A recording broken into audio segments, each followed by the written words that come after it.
অনুষ্ঠানে উপস্থিত থাকবেন কলকাতার নেই যেটা আমাদের দরকার পড়ে না। সবকিছুর পেছনেও একটা লজিক আছে। নিঃশ্বাসের পেছনেও একটা দীর্ঘ নিঃশ্বাস পেলাম, তার পেছনে একটা লজিক আছে, কেন করলাম। ছোটবেলা থেকে একটা আমার স্বপ্ন, একদিন বড় হয়ে নিজেকে বড়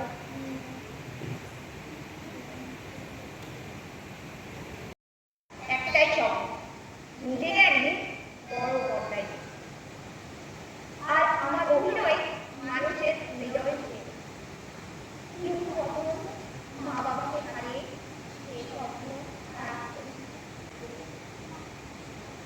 আজ সবুজ ক্লিপ আর টেলিভিশন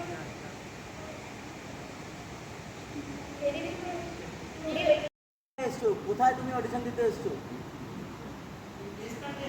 প্লেসটা না, এই প্রোডাকশনটার নেম